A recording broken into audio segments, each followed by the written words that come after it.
La idea del hebreo es de harina fina.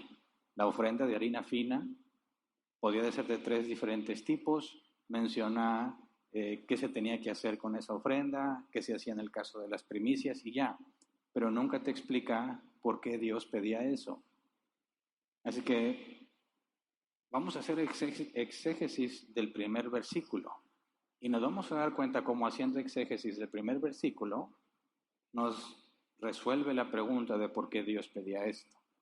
Cuando leemos la Biblia sin hacer exégesis, nos perdemos de mucha información. Peor cuando hacen exégesis, ¿verdad? Exégesis es ponerle ideas al texto. Exégesis es analizar profundamente el texto y concluir con lo que el texto dice. Así que hagamos ese ejercicio con el versículo 1. Dice de nuevo, si alguien presenta al Señor una ofrenda de cereal. La palabra ofrenda aquí es el hebreo corbán, que se traduce como ofrenda u oblación. Oblación es la palabra que se usa en la Reina Valera 60. Veamos el versículo en la Reina Valera 60. Dice, cuando alguna persona ofreciere oblación a Jehová. Entonces, según el original, puede traducirse como ofrenda o como oblación. Pero la palabra oblación ya no la usamos. La Reina Valera 60 usa palabras que ya no se usan. ¿Qué significa oblación? Se busca en la Real Academia Española, se define como ofrenda a la divinidad. Eso es una oblación. Entonces es válido al decir que es una ofrenda, es algo que estás ofreciendo a Dios, pero la palabra hebrea, corbán, representaba como algo que se entregaba específicamente a Dios.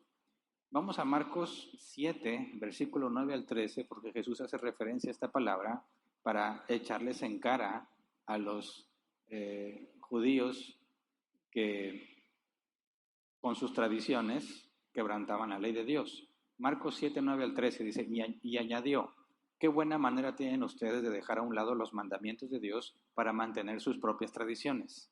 Por ejemplo, Moisés dijo, honra a tu padre y a tu madre, y el que maldiga a su padre o a su madre será condenado a muerte. Ustedes, en cambio, enseñan que un hijo puede decirle a su padre o a su madre, cualquier ayuda que pudiera haberte dado es corbán, entre paréntesis, es decir, ofrenda dedicada a Dios. Versículo 12, en ese caso, el tal hijo ya no está obligado a hacer nada por su padre ni por su madre. Así, por la tradición que se transmiten entre ustedes, anulan la palabra de Dios y hacen muchas cosas parecidas. Y fíjate cómo nos habla de la palabra corbán y entre paréntesis, ofrenda dedicada a Dios, que es lo que realmente significa esa palabra en hebreo. Y Jesús no está diciendo que traer corbán era algo equivocado, sino que las tradiciones de ellos quebrantaban la ley de Dios. Las costumbres, los cristianos hacen eso hoy en día también, ¿verdad? Sus costumbres. Muchos cristianos no saben por qué hacen lo que hacen. Así se los enseñaron, así lo hacen y así lo enseñan a otros. Y ni cuenta se dan que contradicen la Escritura. Hay muchas cosas en el cristianismo que son contrarias a la Escritura y las hacen y las enseñan y generaciones que siguen las siguen haciendo, tal como Jesús les reclama a los contemporáneos, ¿verdad? De su tiempo. Debemos tener cuidado con eso, pero lo que me llamaba la atención era la palabra corbán. Jesús dice, sí, esto es separado a Dios, pero no puedes decir que porque lo separaste para Dios ya no vas a ayudar a tus papás.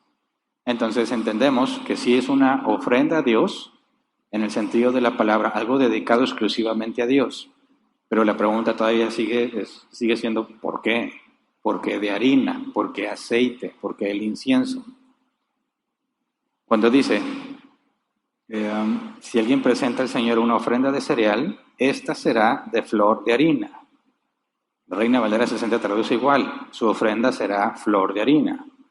La palabra ofrenda aquí, el hebreo minka, se traduce como un regalo, homenaje u ofrenda y es generalmente voluntaria. Ahora, la NBI eliminó esa palabra. La NBI dice, si alguien presenta al Señor una ofrenda de cereal, esta será de flor de harina. Y omitió la palabra ofrenda, como que aparecía dos veces, ¿verdad? Si alguien presenta al Señor una ofrenda de cereal, quita la siguiente palabra ofrenda y dice nada más, esta será de flor de harina. Pero me parece un grave error, porque esta palabra ofrenda no es igual que la otra. Cuando la Reina Valera 60 la deja, Esta segunda palabra, ofrenda, se traduce como minká, regalo, homenaje, ofrenda, generalmente voluntario. Este es lo que dice el comentario Pulpit. Esta palabra significa un regalo hecho por un inferior a un superior. Por lo tanto, equivale a un regalo de homenaje, que reconoce la superioridad de aquel a quien se ofrece y le promete ceremonialmente obediencia leal. Ahora veamos una aplicación, 3 versículos mejor, de este tipo de ofrenda y cómo era ofrecida de un menor o un inferior a un superior. Vamos a 1 de Samuel, capítulo 10, versículo 27. Dice, pero algunos insolentes protestaron, ¿y este es el que nos va a salvar? Y fue tanto su desprecio por Saúl que ni le ofrecieron regalos. Saúl, por su parte, no les hizo caso. Lo acababan de nombrar rey, algunos no querían que fuese rey y no le dieron regalos. Lo que entendemos es que los demás sí le dieron regalos. Le están dando regalos al nuevo rey. ¿Por qué? Porque lo reconocen como su rey. Y es esta misma palabra. De un inferior a un superior para rendir homenaje. Y en este caso, como es a un rey, dice también es un compromiso ceremonial, ¿verdad?, de fidelidad. Ahora vamos a 1 de Reyes 4:21. Reina Valera 60, porque ahí sí viene la palabra. 1 de Reyes 4:21 dice, y Salomón señoreaba sobre todos los reinos desde el Éufrates hasta la tierra de los filisteos y el límite con Egipto, y traían presentes, y sirvieron a Salomón todos los días que vivió. Y vemos aquí el mismo contexto, ¿verdad? De un inferior a un superior, como un homenaje y un compromiso de lealtad. Ahora, por último, vamos a Génesis 4, 3 al 5, que es ese tipo de ofrenda que presentaron Caín y Abel.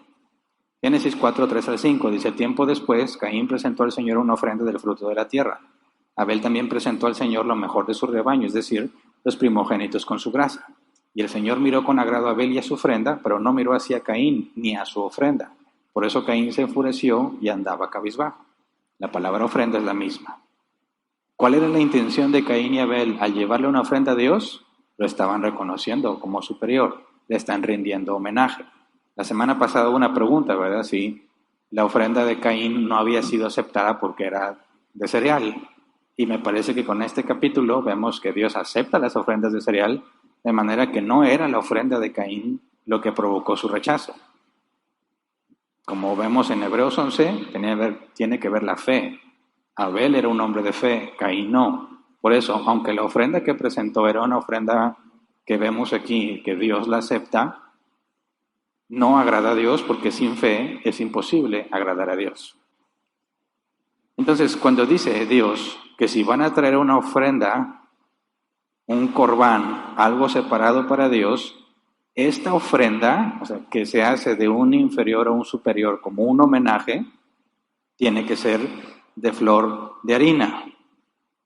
Flor de harina se traduce, la palabra hebrea solez, se traduce como harina fina. Y dice el comentario de Helicos, esta harina era de trigo y tenía el doble del valor de la harina de cebada ordinaria.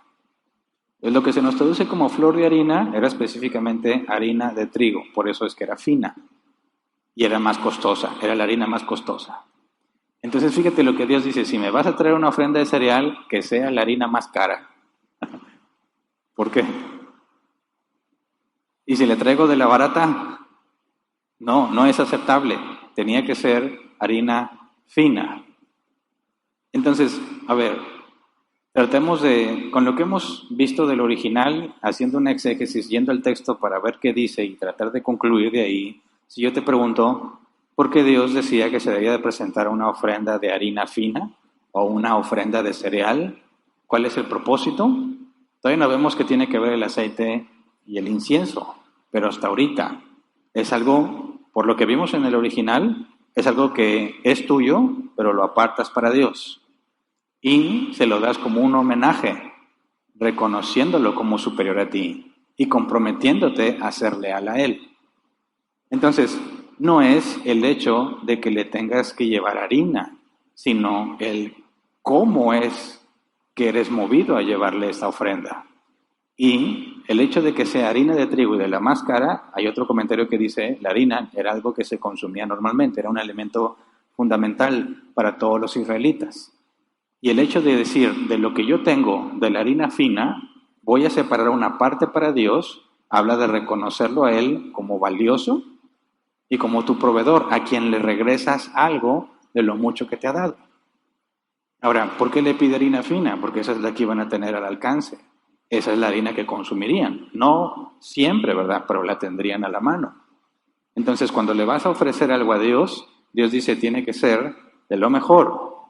Y el propósito es que sea un homenaje. Entonces, no se trata de los ingredientes que tienes que presentar. Claro que los ingredientes tienen que ver, pero lo más importante es la razón por la que los presentas.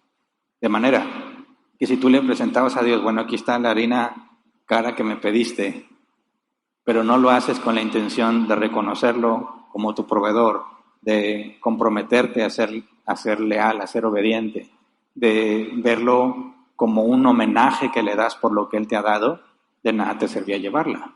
No es el hecho de presentarla, sino la razón por la cual la presentas. Entonces, si nada más leemos el texto, el primer versículo, es muy fácil cometer el error de decir, hoy voy a leer el capítulo 2 y empiezas a leer así de largo y dices, ya acabé. Y no te quedó nada de lo que leíste. No pudiste profundizar, no pudiste entender cuál era el sentido. Ahora, recordemos que primero se ofrecía el holocausto y luego se ofrecía esta ofrenda de cereal. Y al último vamos a ver cuál es la conexión entre las dos. Pero hasta este punto, con un solo versículo, analizado con profundidad, haciendo exégesis, obtienes suficiente información para entender el contexto de por qué Dios está pidiendo esta ofrenda. Entonces dice Dios, si voy a habitar entre ustedes, ustedes tienen que hacer esto, ¿verdad? Traer esta ofrenda. Pero está hablando de lo que tiene que haber en ellos, el reconocimiento hacia Dios por lo que Él les da. Entonces, Dios lo que está haciendo es regular la forma en la que debe ser adorado. Esto es adoración a Dios. No nada más es cantar, ¿verdad? Adoración tiene que ver con todo lo que hacemos para Dios.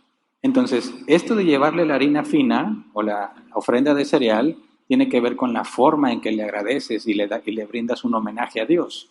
Y esta es una muestra muy clara de que en aquel tiempo, y sigue siendo vigente, no este tipo de ofrenda, sino el hecho de que Dios determina cómo debe ser adorado.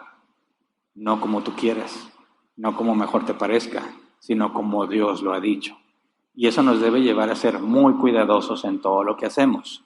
No estamos llamados a ser espontáneos y creativos. Estamos llamados a ser fieles a lo que está revelado. Ahora, no es el único propósito. Tiene que ver con algo que apartas para Dios, de lo que Él te dio, un homenaje a Él, pero también hay otro propósito. Veamos otra vez el versículo 1. Dice, si alguien presenta al Señor una ofrenda de cereal, esta será de flor de harina, sobre la cual pondrá aceite e incienso. Ahora, si lo lees así nada más, dirías, le pones aceite e incienso. Y yo pensaría, tengo la harina, le echo el aceite, le echo el incienso y lo revuelvo, ¿verdad? Pero no es eso. Mira, cuando dice sobre la cual pondrás aceite e incienso, como vienen aquí juntos, parece que es un revoltijo. Pero en los versículos que siguen aclara para qué es el incienso. Primero el aceite, dice el comentario de Licots. Siendo el aceite para la comida de los israelitas lo que la mantequilla es para la nuestra, aquí se le ordena al oferente que ponga un poco de aceite en esa preparación para que sea más apetecible para los sacerdotes que iban a comer parte de ella. Entonces, el aceite que se le va a poner es para sazonarlo, que sepa mejor, porque en gran parte esta ofrenda no era para Dios, es decir, no iba a ser quemada totalmente en el altar. Solo una pequeña porción iba a ser quemada en el altar y lo demás era para los sacerdotes, para que se lo comieran.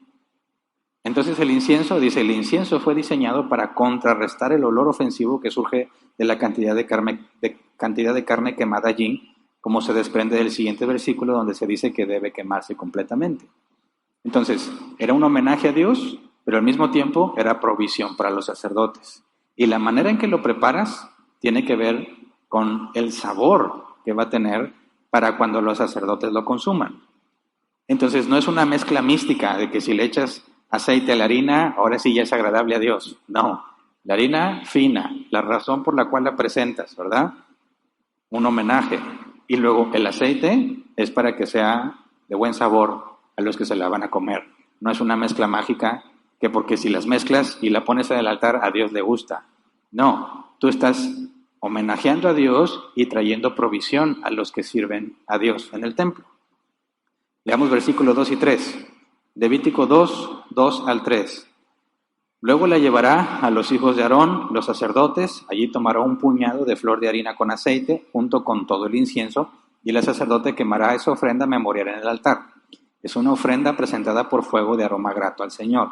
El resto de la ofrenda de cereal será para Aarón y sus hijos. Entre las ofrendas por fuego que se presentan al Señor, esta es sumamente sagrada. No se especifica en este capítulo por qué es sumamente sagrada, pero más adelante vamos a ver que el hecho de que diga que es sumamente sagrada es porque nadie la podía consumir excepto los sacerdotes y solamente en el atrio, no podían consumirla fuera.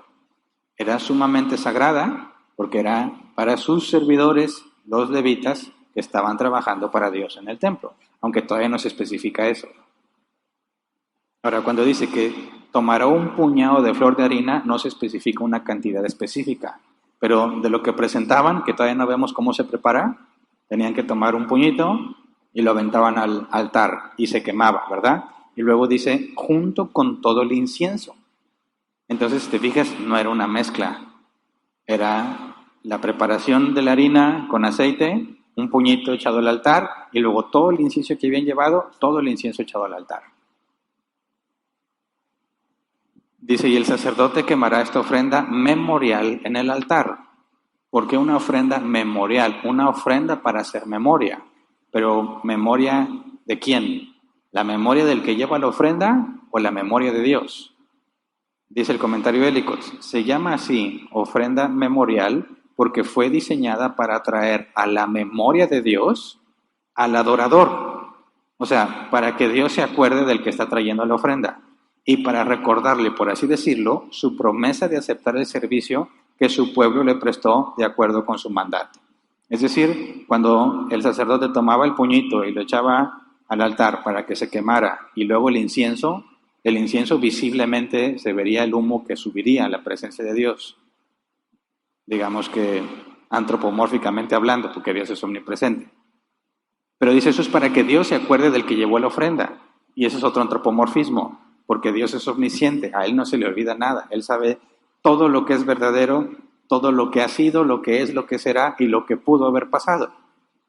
Pero entonces, ¿a qué se refiere con que sea para que Dios se acuerde? Vamos a una referencia en Salmos 20, versículo 1 al 3. Dice el salmista, que el Señor te responda cuando estés angustiado, que el nombre del Dios de Jacob te proteja, que te envíe ayuda desde el santuario, que desde Sión te dé su apoyo, que se acuerde de todas tus ofrendas, que acepte tus holocaustos. Que se acuerde de todas tus ofrendas, ¿verdad? Dice, esta es una ofrenda memorial. ¿Qué significa esto de que Dios se acuerde de todas sus ofrendas? Bueno, la idea de que desde nuestra perspectiva, tú le estás pidiendo ayuda a Dios y Dios no te contesta. Y parece que no te oye.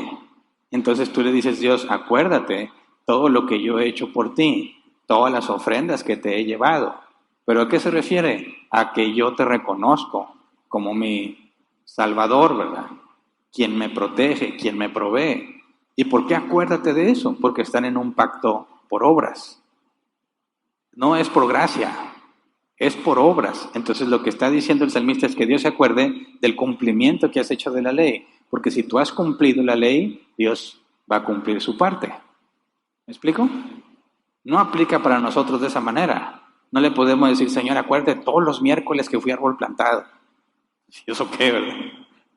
Dios no se beneficia de nada. Tampoco en aquel entonces se beneficia que le lleven esas cosas. Los beneficiados son los sacerdotes y los beneficiados son los que la llevan, porque ellos están en un pacto por obras. Si haces lo bueno, te bendigo. Si haces lo malo, te maldigo. Pero nosotros no vayamos a decir eso, ¿verdad? Señor, acuérdate todo lo que he hecho por ti. ¿Y eso qué? Vives por la gracia. Dios ya te dio todas las cosas en Cristo. Tú no le puedes reclamar nada a Dios de como si te debiera por lo que has hecho. Si saldas cuentas, le debes todo lo que tienes y lo que tendrás por el resto de tus vidas, de tus días. Entonces, no cometamos el error de pensar que esto aplica para nosotros y que le tenemos que recordar a Dios las cosas buenas que hemos hecho para que Él nos bendiga. Porque no, el pacto que tenemos en Cristo es pacto de gracia. Sigamos leyendo. El resto de la ofrenda de cereal será para Aarón y sus hijos. Entre las ofrendas por fuego que se presenten al Señor, esta es sumamente sagrada. Comentario de Licos dice, esta ofrenda pertenecía a los sacerdotes, quienes la repartían entre ellos, y solo por ellos debía ser consumida en el atrio del santuario. Pues imagínate que tú eres un sacerdote y alguien va a traer una ofrenda. Como vamos a ver un poco más adelante, traían la ofrenda del holocausto y el sacerdote pues nada más ayudaba, ¿verdad?, a ponerlo sobre el altar, porque quien tenía que matar al animal y desollarlo y todo eso, ya lo vimos, era la persona que lo ofrecía. Lo destazaba y todo, se lavaban las entrañas y se consumía todo. Y luego el sacerdote tenía que ir a tomar un puñito de la ofrenda de cereal. Lo echaban en el altar y el resto era para ellos. No para él, ¿verdad? Para los sacerdotes. Todos. Es como cuando, no sé si has visto cómo manejan las propinas en un restaurante, ¿verdad? Tú le dejas la propina al mesero y tú piensas que el mesero se va a quedar con esa propina, pero no es así. El mesero va y lo pone en el lugar de todas las propinas. Y luego, cuando está ya al final del turno, toman todas las propinas y las reparten entre los meseros. Y también incluyen a varios cocineros y algunos otros que estuvieron en el ballet parking y algunos otros que estuvieron haciendo la limpieza. ¿Por qué? Porque a ellos nunca les van a dar propina. Entonces, lo que tú quizás dices, qué buen mesero, ahí te van 100 pesos. No, no se va a quedar los 100 pesos, se va a repartir entre todos. Lo mismo pasaba aquí, no es una propina, ¿verdad? Esto era lo que el pueblo tenía que traer para que los levitas continuaran en funcionamiento en el templo, porque ellos no podían poseer tierra. Si no podían poseer tierra, no podían labrarla, no podrían beneficiarse, no podrían tener animales. ¿De qué iban a vivir? De las ofrendas como esta, que va a haber más ofrendas diferentes que también eran para ellos, pero para ellos era eso. Entonces ellos tomaban un puñado que si quisiesen ser deshonestos, pues agarraban una pizquita, ¿verdad? Porque así les queda más. Más adelante vamos a ver que si ofendieron a Dios aprovechándose del pueblo de esa manera, pero todavía falta para llegar a ese tema. El punto es que se tomaba parte de eso, era para los sacerdotes y se repartía entre todos y tenían que comerlo ahí. Luego, Moisés registra que Dios especifica 3 formas permitidas de presentar la ofrenda. O sea, tenía que ser de harina fina con aceite. Y luego, los versículos que siguen habla de 3 formas de prepararla. Forma número 1 en Levítico 2:4. Si presentas una ofrenda de cereal cocida al horno, esta será de panes de flor de harina sin levadura, amasados con aceite, o de obleas sin levadura, untadas con aceite.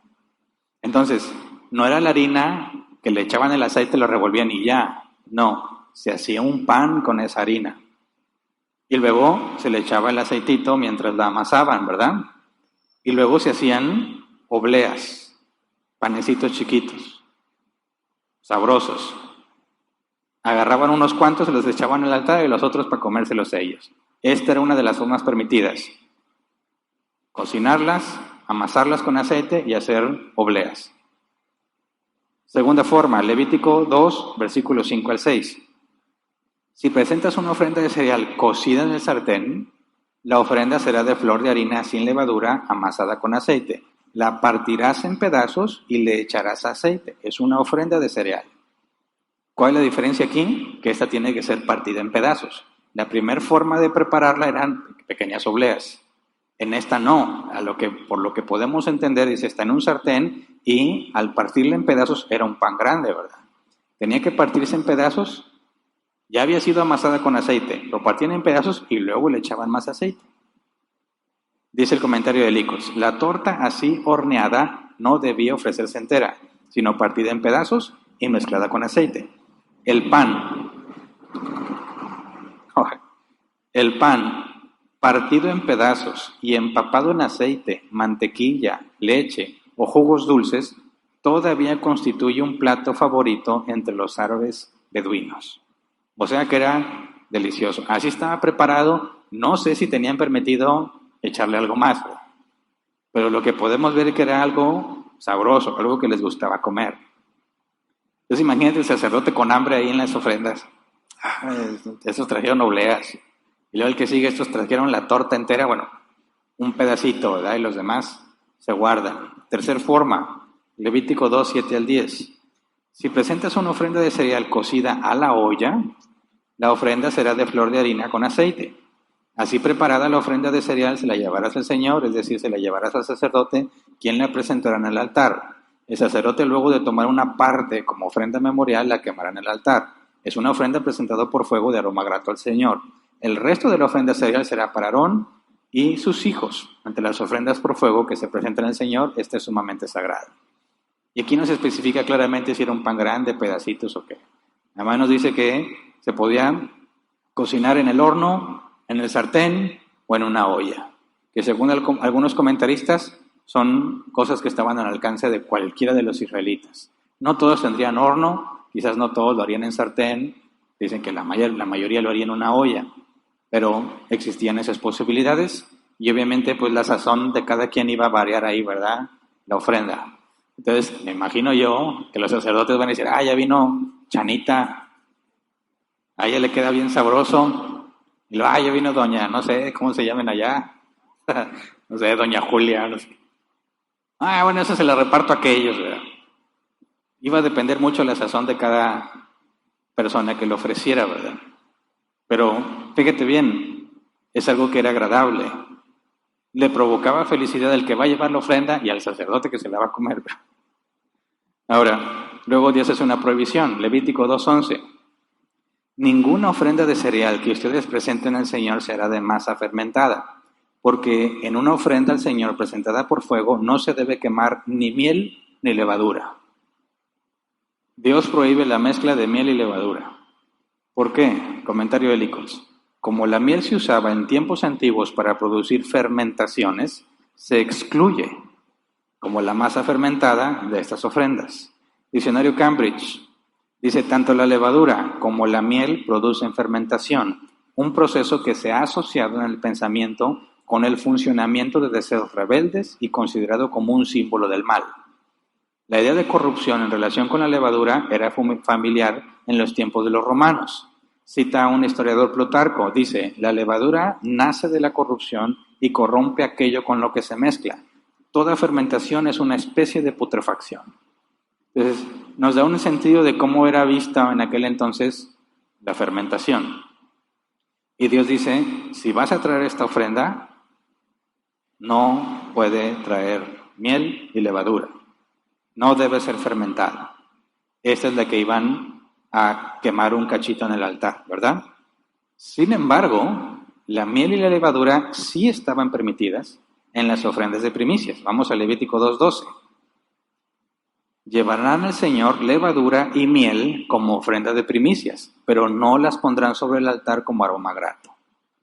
Entonces no se especifica por qué, pero si eran primicias, sí podías ponerle miel y levadura, pero no la debías quemar en el altar.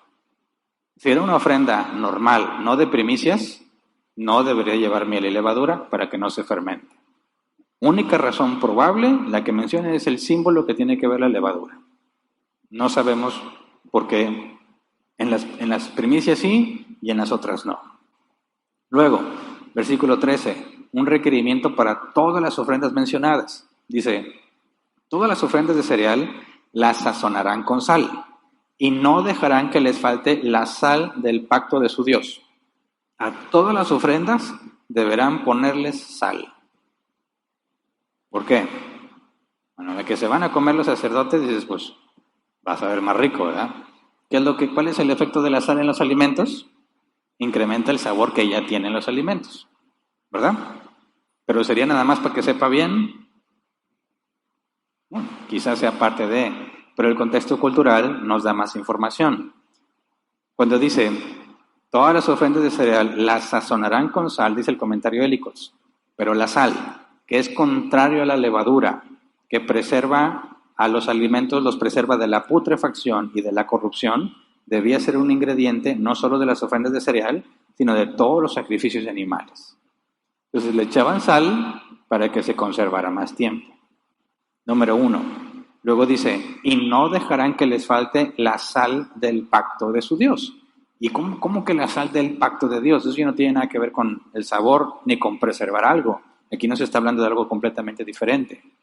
Entonces, le tenías que poner sal a todas las ofrendas y entendemos que era para preservarlas, para que se mantengan por más tiempo.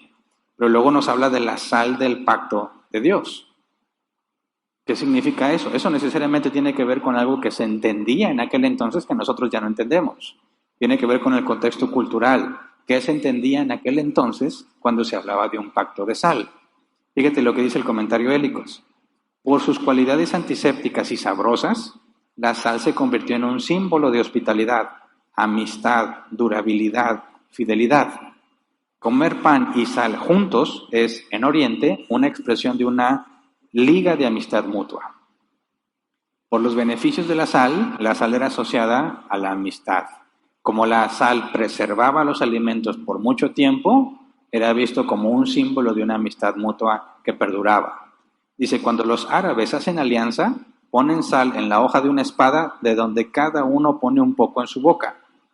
Esto los constituye parientes consanguíneos y se mantienen fieles entre sí, incluso cuando corren peligro de vida.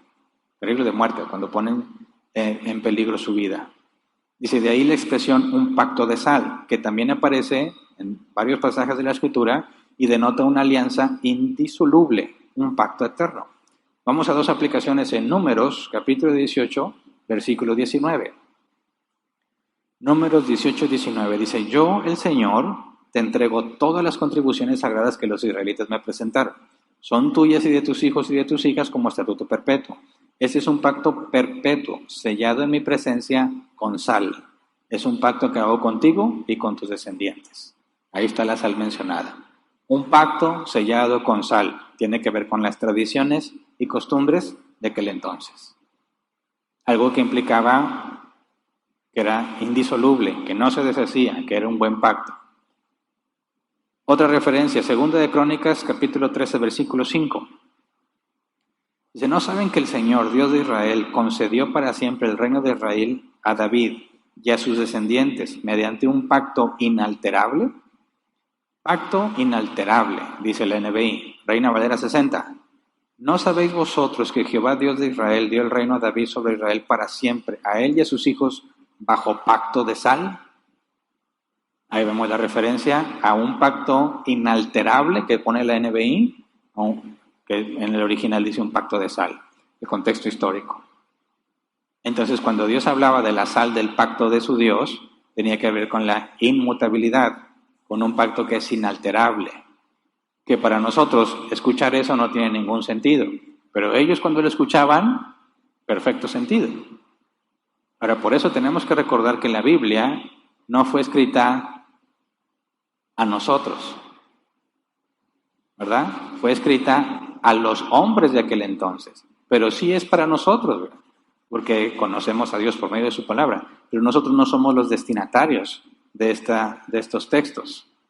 Los destinatarios de esos textos entendían perfectamente lo que eso significaba. Y vamos a ver que no todo el contexto cultural lo sabemos. Cualquier hallazgo arqueológico o registro histórico nos ayuda a comprender qué significaban en aquel entonces ciertas cosas que la Biblia dice. Pero hay muchas otras cosas en las que no tenemos la más mínima idea. Se perdió ese conocimiento. Dios así lo quiso. Pero al menos en este caso podemos entender a qué se refiere el pacto de sal. Ahora, después Moisés continúa con la especificación de las ofrendas de primicias. En el versículo 12 habló de las ofrendas de primicias. Dice que sí se puede ofrendar miel y levadura. Y luego habla del pacto de sal y todo eso, y luego como que regresa al tema de las primicias. Levítico 2, 14 al 16. Dice, si le presentas al Señor una ofrenda de las primicias de tus cereales, esa será de trigo nuevo, molido y tostado al fuego. Es la ofrenda de cereal de tus primicias. Le pondrás aceite e incienso. Es una ofrenda de cereal. El sacerdote quemará parte del trigo nuevo y molido como ofrenda memorial, junto con todo el incienso y el aceite. Es una ofrenda al Señor presentada por fuego. Y estas son especificaciones exclusivas para la ofrenda por primicias. Trigo nuevo, recién cosechado, los primeros frutos, vas y los presentas a Dios. Ahora, con eso se acabó el capítulo. Pero tratemos de entender. Da las instrucciones del holocausto, luego da las instrucciones de la ofrenda de cereal. Y recordemos que eso está comunicando algo. Está enseñándoles algo a los israelitas, algo que es necesario e indispensable para que puedan habitar juntos. Para que los israelitas no sean consumidos por la ira de Dios, tienen que hacer esto que le está pidiendo. Entonces, veamos ahora cómo se crea una conexión entre la ofrenda del holocausto y la ofrenda de cereal. Vamos a Números 15, versículo 1 al 5. Dice, el Señor le ordenó a Moisés que les dijera a los israelitas, después de que hayan entrado en la tierra que les doy para que la habiten, tal vez alguno quiera ofrecerle al Señor una vaca o una oveja, ya sea como ofrenda presentada por fuego o como holocausto, o como sacrificio para cumplir un voto, o como ofrenda voluntaria, o para celebrar una fiesta solemne. Para que esa ofrenda sea un aroma grato al Señor, el que presente su ofrenda deberá añadirle como ofrenda de cereal al Señor 2 kilos de flor de harina mezclada con 1 litro de aceite. A cada cordero que se le ofrezca al Señor como holocausto o sacrificio, se le añadirá como libación 1 litro de vino. ¿Qué era una libación? Una ofrenda líquida. Entonces fíjate, Dios los junta. Vas a ofrecer algo que tiene que ver con carne, también tienes que agregarle la ofrenda de cereal y de vino. Juntos, si quieres que sea olor grato a Dios. Todavía no vemos la ofrenda de vino, no la hemos analizado, pero podemos conectar las otras dos. Ofreces un animal que te representa, que es quien se queda con tu pecado y muere en tu lugar. Para que sea grato a Dios, tienes que presentar la ofrenda de cereal. ¿Qué está diciendo?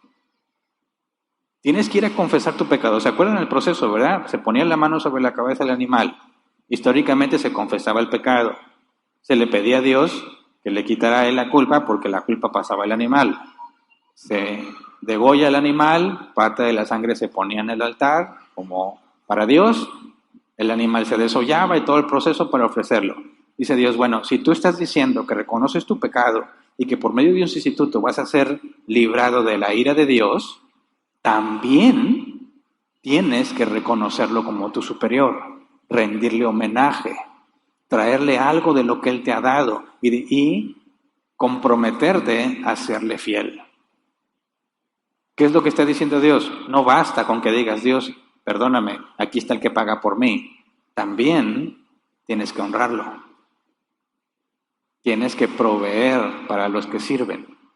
Entonces Dios no desconecta un sacrificio del otro. El israelita tenía que entender, hay un sustituto que paga por mí, pero yo tengo que estar agradecido con Dios. Tengo que traerle una muestra de gratitud. Tengo que rendirle homenaje por lo que Él ha hecho por mí. Fíjate cómo está en cierta forma representada lo que la vida cristiana debe ser. No puedes despegar una cosa de la otra. No puedes decir, yo ya nací de nuevo y vives como el mundo. Hay muchos cristianos que dicen, yo ya hice la oración de fe, yo ya soy salvo, y viven como se les da su gana, como se les antoje vivir. Pero al mismo tiempo están bien seguros que son salvos. Jesús dijo, eso es imposible. Al árbol lo conoces por sus frutos. ¿Qué es lo que estamos viendo al conectar estas dos ofrendas? ¿De qué te sirve decir que ya hay un sustituto que pagó por ti si no le rindes homenaje a Dios? Si no estás agradecido con Él, si no estás comprometido a serle fiel. Las dos cosas van juntas. No puedes decir que eres libre sin la evidencia de gratitud y de consagración a Dios. Lo que se nos demanda a nosotros en la vida cristiana es cómo identificas al que realmente ha nacido de nuevo. El que nació de nuevo vive para Dios. Dios es su prioridad. Tiene hambre de Dios. Quiere servir a Dios. Quiere conocer cada vez más a Dios. Ahí está la evidencia. Fíjate cómo está representado en las ofrendas que Dios pide. Cuando leemos en el Nuevo Testamento que la fe sin obras está muerta, desde ese entonces, por medio de los sacrificios, está claramente representado. No puedes decir que eres de Dios si no hay una evidencia de tu servicio a Él, de tu entrega a Él. Pero obviamente es muy fácil confundirse pensando en que porque ya hiciste literalmente lo que se te pide, ya cumpliste. Yo creo que ese era el problema de Caín. Sin fe es imposible agradar a Dios. Para que tengas fe tuviste que nacer de nuevo. Es Dios quien hace nacer de nuevo a quien le place. No puedes agradar a Dios a menos que vivas para Él, cosa que Caín no podía hacer. Aunque presentó la ofrenda, no está haciendo las cosas como corresponden. No ve Dios con agrado a Caín. Y nosotros estamos en el mismo peligro. Pensar como Caín, que podemos acercarnos a Dios dándole lo que Él ha dicho, pero internamente no estamos reconociéndolo como corresponde. No estamos entregados a Él como corresponde. No puedes engañar a Dios, te engañas a ti mismo. Y cuando la Biblia habla de aquellos que en aquel día se sorprenderán porque no fueron salvos, le dirán, Señor, Señor, en tu nombre hicimos esto y esto y esto, son personas que hacían lo que debían de hacer. Pero Jesús les dice, jamás los conocí. Estamos en el mismo peligro de Caín si es que tú confías en que porque haces cosas de cristiano, eres de Dios. No, no es lo que haces, sino por qué lo haces. Nos esforzamos y luchamos con nuestra carne para cumplir, pero la lucha por sí misma no es suficiente. No es, me voy a obligar y aquí estoy con mi carota, obligándome. No, no, no. Me obligo porque sé que eso es lo correcto. No simplemente porque tengo que hacerlo, sino porque eso es lo justo. Es la forma en que me recuerdo a mí mismo que Dios merece lo mejor de mí. Y estoy bien cansado, y estoy bien fastidiado, y no tengo ganas de estudiar, pero Dios es digno de que dé todo mi mejor esfuerzo para Él. ¿Me explico? No es el hecho de que sí, aquí estoy, ya Señor, ya cumplí, ahora sí déjame en paz. ¿De qué sirve? Te engañas a ti mismo. No es el sentido de que vengas y obedezcas porque tienes que obedecer. El recordatorio es, Señor, tengo que obligarme a recordar lo que has hecho por mí. Y aunque estoy fastidiado de mis tareas, me has dado salud para hacerlas. Todavía puedo ser independiente, puedo moverme por mí mismo, puedo esforzarme en las cosas que tengo que hacer. ¿Cuántos quisieran hacer lo que yo hago y no pueden? Y luego me quejo y me enojo y vengo con mala cara a obedecer a Dios. Te engañas a ti mismo. Eso no es agradable a Dios. Entonces no tengo ganas de ir y como no quiero engañar a Dios, pues no voy. No, tampoco. Es igual de peor, es igual de malo. Me obligo, pero no porque tengo que obedecer, sino porque me obligo a recordar que Él es digno, que Él se merece lo mejor de mí, se merece el esfuerzo, se merece que sacrifique mi tiempo, que sacrifique mi comodidad o mi descanso para hacer lo que Él me ha llamado a hacer, para esforzarme por hacer lo que le agrada. Entonces sí, me estoy obligando a mí mismo, pero con la motivación correcta, con el propósito correcto, que es que yo mengüe para que Él crezca. Cosas de esas vamos a ir viendo en Levítico y se pone todavía más complejo, pero ese es el enfoque que representa la ofrenda, que representa la harina mezclada con aceite que no estaba revuelta con incienso, y cómo hacer una exégesis es indispensable para comprender el propósito de lo que Dios está pidiendo. Así que hasta aquí nos quedamos el día de hoy. Vamos a ponernos de pie y vamos a orar.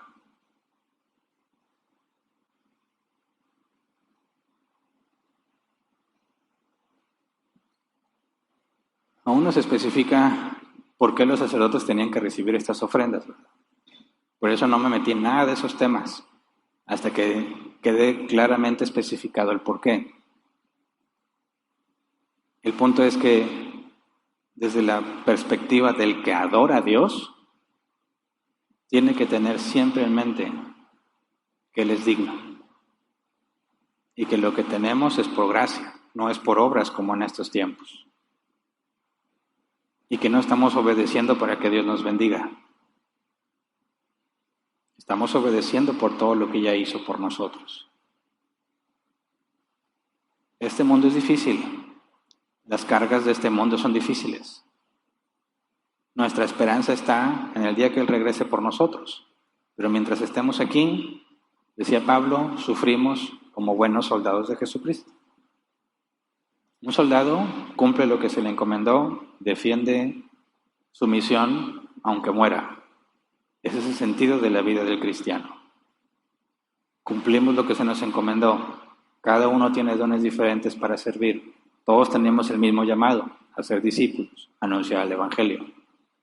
Y lo haremos hasta que se nos acaben los días o hasta que nos cueste la vida, como soldados.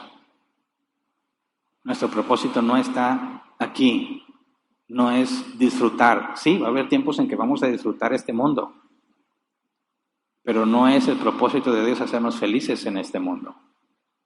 Su propósito es hacernos crecer cada vez más a la estatura de Cristo. Y ese es el enfoque continuo. Estas cosas que Dios les pidió a los israelitas, al principio les hicieron de muy buena gana, después se convirtieron en una carga terrible que ya no querían hacer. La vida cristiana, si no la entendemos y la procesamos correctamente, se vuelve una carga insoportable de cosas que tienes que hacer y cosas que te tienes que obligar. Puedes perder completamente el enfoque y extraviarte, como el hijo pródigo. Pero gracias a Dios que si somos sus hijos, nos disciplina. Nos trae de nuevo a la senda. A nadie le recomiendo que se desvíe. La exhortación bíblica es obedece. Ninguno diga, al cabo Dios me va a traer. Es muy difícil cuando Dios trata contigo, por desobediente. Así que por las buenas, recordándonos quién es Dios y lo que ha hecho por nosotros, obedeciendo. No la ley, pero claramente el cumplimiento de la ley, ¿verdad? Que vamos a orar, Señor, te damos muchas gracias por todas tus misericordias, porque aún en medio de nuestras dificultades, Señor, nos das mucho más de lo que merecemos. Nos das la conciencia para saber, Señor, que estamos haciendo mal. Nos das entendimiento para conocerte cada vez más por medio de tu palabra. Podemos tener carencias, dificultades quizás de salud, de otro tipo, pero tú nunca nos dejas, Señor. Y siempre es una buena oportunidad para seguir conociéndote, para seguir aprendiendo de ti, para conocernos cada vez más desde tu perspectiva, cómo nos describes en la Escritura, para tener a nuestros ojos la verdad, porque tú eres la verdad. Enséñanos, Padre, a poner los ojos en el reino de los cielos, a no dejarnos absorber por esta vida, por las tareas y afanes que vienen día con día en este mundo. Enséñanos, Padre, a reflexionar, a presentarnos agradecidos ante ti, aunque estemos cansados, aunque estemos agotados, que podamos recordarnos a nosotros mismos todas tus bendiciones, todas tus misericordias, para que de la manera correcta nos obliguemos, Señor, a servirte, a adorarte, como tú lo has especificado, Señor. Queremos ser fieles, presentarnos, como dice tu palabra, como obrero fiel, que no tiene de qué avergonzarse porque hace buen uso de tu palabra de verdad. Concédenos, Padre, conforme seguimos estudiando, conocerte cada vez más y entender cada vez más mejor las demandas que hacías a tu pueblo. Gracias de antemano. Amén. Muy bien, pueden sentarse. Pasamos a la sección de preguntas.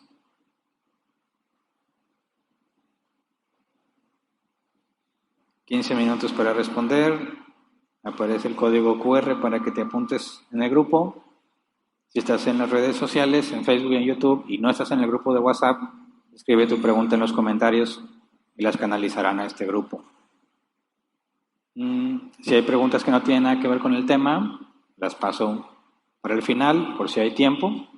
Y si no, para el próximo martes en la sección de preguntas y respuestas. Ok, y hay una pregunta aquí, ¿verdad? Dice Carlos, ¿cuál es la razón por la que sería justo que un animal muera por el pecado del hombre en los holocaustos? No hay ningún sentido de justicia ahí. El animal que muere en el lugar de los pecados de esos hombres y mujeres era algo simbólico. Como dice la Escritura, era algo que apuntaba al Salvador. El animal que muere como sustituto no pagaba el pecado, no nos quita el pecado, no hacía absolutamente nada. Dice la Escritura que Dios pasaba por alto los pecados de esa gente, ¿verdad? Porque iban a ser pagados por medio de Cristo. Y cuando decimos que pasaba por alto el pecado de ellos, no estamos hablando de todos los israelitas. sino de aquellos que habían sido elegidos para salvación. Entonces, no hay nada de justicia en que un animal muera. En ese sentido, no. Pero el hecho de que Jesús muriera por nosotros, ahí está la justicia. Porque cuando Jesús muere por nosotros, la justicia, es decir, el pago que nos correspondía, es pagado en Él. Cuando el Nuevo Testamento nos habla del sacrificio de Cristo, usa términos legales. Al decir que el pecado del hombre, de nosotros, elegidos para salvación, fue imputado a Cristo, habla de un término legal. Nuestra deuda ante Dios fue pasada a Cristo y Cristo pagó la deuda. Y luego su justicia fue imputada a nosotros, lo que se conoce como doble imputación. Nuestro pecado fue puesto a la cuenta de Cristo y su justicia fue puesto a nuestra cuenta. Haz de cuenta que son términos contables y desde ese sentido lo podemos explicar con mucha facilidad. Tengo una deuda impagable a Dios. Jesús dijo, dámela, yo la pago. Y luego todos los beneficios de ser un excelente, hombre con un excelente crédito o historial crediticio, se me pone a mi cuenta y yo recibo los beneficios de tener un historial impecable. Ese es el sentido del sacrificio de Cristo, que cuando lo vemos en un animal no tiene ningún sentido, más que el sentido simbólico de lo que Dios haría en el futuro. Siguiente, Pedro Lozano dice, ¿cada cuándo se debía hacer el sacrificio para cubrir el pecado de cada israelita? Gracias, Pastor Ana, Dios lo bendiga. Aún no se especifica, pero sabíamos que se tenían que hacer sacrificios todos los días. Vamos a ir más adelante para entender los distintos sacrificios y qué frecuencia tenían cada uno de ellos, pero todavía no entramos en ese tema. Hasta donde hemos leído todavía no nos da esa información. Siguiente, Silvia Noemí, ¿cuál es la forma de adorar a Dios? Bueno, Jesús dijo que los verdaderos adoradores deben adorar en espíritu y en verdad.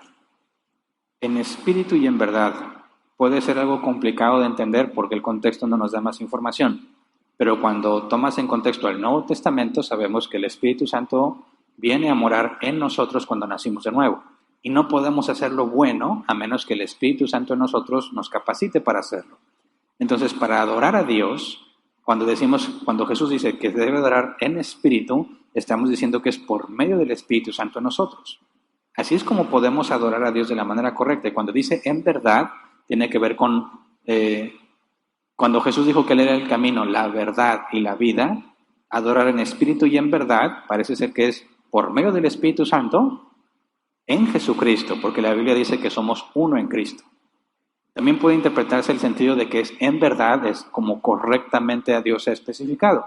Para la iglesia hay reglas claras de cómo se debe de servir a Dios, ¿verdad? Requisitos para los ministerios, la forma de gobierno, cómo deben de ser las ofrendas, o sea, voluntarias, no por tristeza ni por necesidad, cuál es la manera en que sostienen los que sirven del Evangelio, que es, tienen derecho a un salario que le pague la iglesia, o como el apóstol Pablo, que trabajaba para sí mismo y para los demás.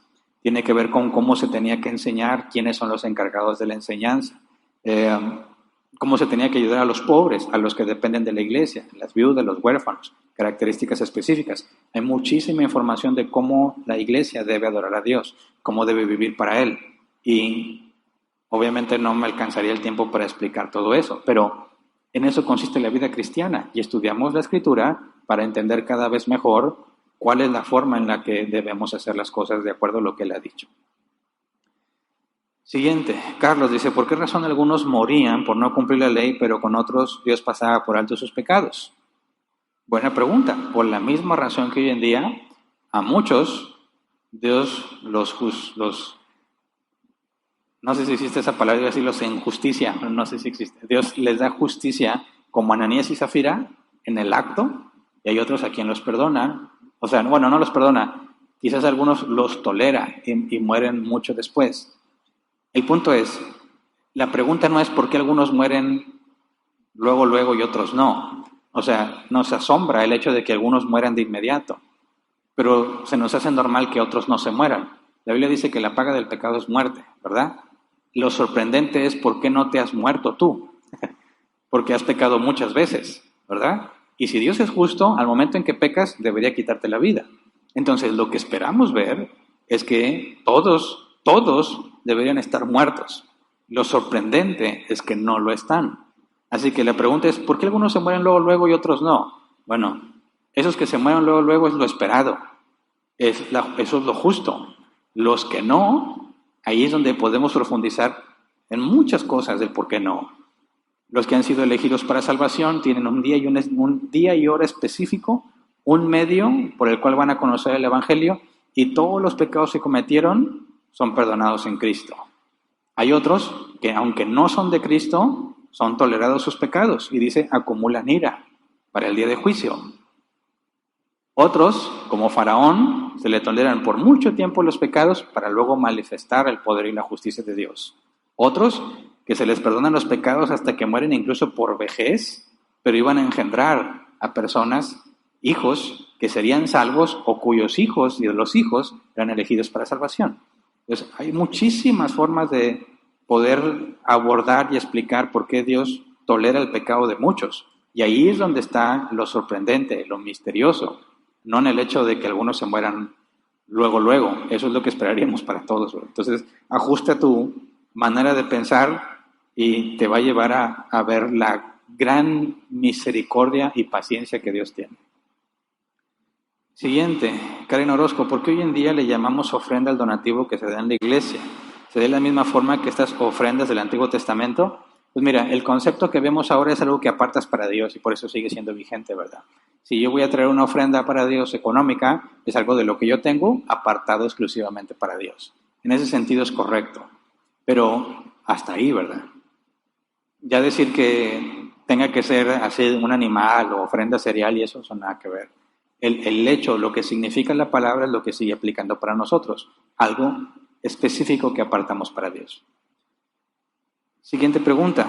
Miriam Alonso dice, en el caso de mujeres viudas o solteras huérfanas, ¿quiénes ofrecían ofrendas por ellas o no estaban obligadas a hacerlo en estos casos? Bueno, en el caso de las mujeres que estaban desamparadas, en los tiempos de los israelitas había leyes específicas de cómo debían de ser ayudadas. Y por medio de esa ayuda, el objetivo era que salieran de la pobreza, ¿verdad? Podemos ver en el libro de Ruth cómo Noemí se esforzó por sacar adelante a su suegra, ¿verdad? Y proveer lo necesario, trabajando para ayudarla, de manera que ella pueda cumplir con sus obligaciones. Podemos ver que en los tiempos de Jesús, cuando fueron a Jesús a cobrar el impuesto del templo, sabían que Jesús no trabajaba para vivir. Claramente se dice en los evangelios que había personas que donaban, ¿verdad? Mujeres piadosas que alimentaban a Jesús. Jesús dijo que no tenía ni dónde recostar su cabeza y aún así le exigieron el impuesto.